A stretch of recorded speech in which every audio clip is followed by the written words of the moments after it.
I had to do a little tough love this week with one of my teenagers.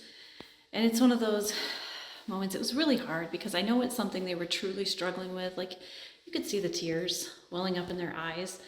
But, just because something's hard doesn't mean you get to not do it. And especially this child of mine has Asperger's, which I know is no longer a recognized term, that, it does fall in the autism spectrum. And I do get it, but we stay with Aspie because it really defines him better than, on the spectrum of other things, in my head anyway. So socialization is more difficult, and I do get it. I do. But as I've told them, just because there's this term out there and this label that explains part of their brain, that doesn't mean that everything is harder. There's some things that come very much more natural and easy because of that other people don't have. So we keep that in mind and we talk about that because it's a disservice to only talk about the things that are hard. And so the things that are hard for this child of mine, this teenager, that are easier for a different teenager, then the things that are easier for my teenager are, some of them are going to be harder for another teenager.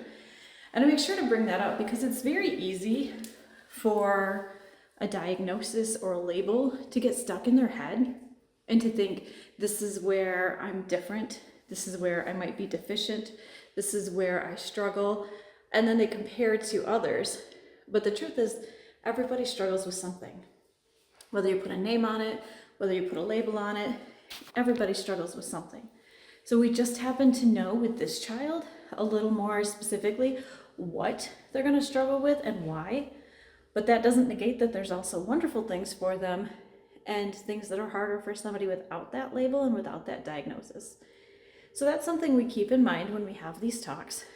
But yes, I did have to do some tough love parenting, and it's hard. It's hard. So if I were to break up the steps for this difficult conversation that we had, I will admit I was a little, it had been a long day, it had been a stressful day, so I wasn't coming into this as clear as I could be. Not clear, that's not the right word. Grounded, maybe. But I think in this case it actually worked to my advantage because I could see the struggle in my teenager, and it's something that I would have wanted to give in to, like there's a little more time. Maybe we don't have to do this right now. But the fact is, I've been saying that. I've been doing that. I've been letting this go. I've been giving more time.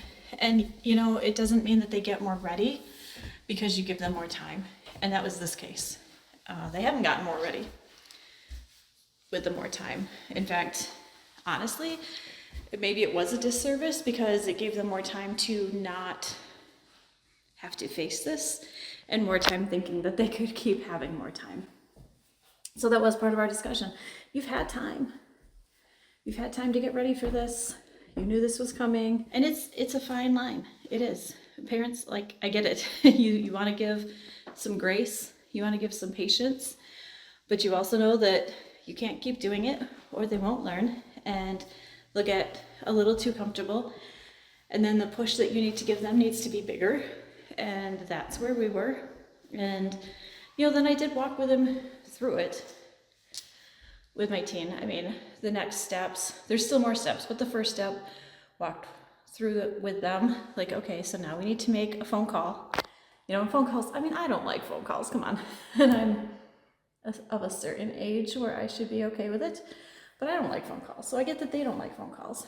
But I stood in the room, the phone call was on speaker, so I could hear it, so I could give them nods, yes, do it, go. They know what to say, they know how to speak, but, just some encouragement. So, when you do have to give them a push, you can be behind them. This was something that my teenager needs to do. So I'm not going to do it for them. They need to do it, but I can be there. I can be in the back. I can be, they're not alone. I guess that's what I'm trying to say.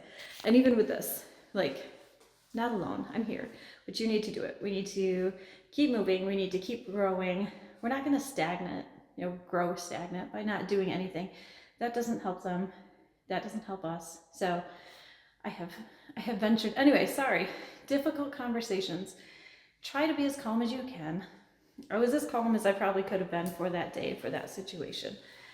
And then, I showed the understanding. Look, I understand that this is hard, but needs to be done. This is a part of life. We need to do hard things, and we can do hard things. And I'm here with you through the hard things. And I give him some time. I gave them some time. I said, you know what? We're going to do this in a half hour, this phone call. You got a half hour to get yourself ready. Or if you want to do it now, we can do it now.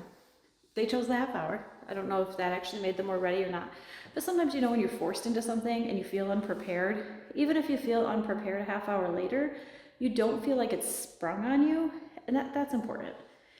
So we did that. And part 2 of this hard conversation and this little bit of pushing into maturing and growing up happens this week. So wish us luck. But hard conversations, you have to be firm. You have to maintain those boundaries, but use understanding, use love, and make sure that they know you're there for them, and that although you're pushing them and they do need to keep growing, they're never alone.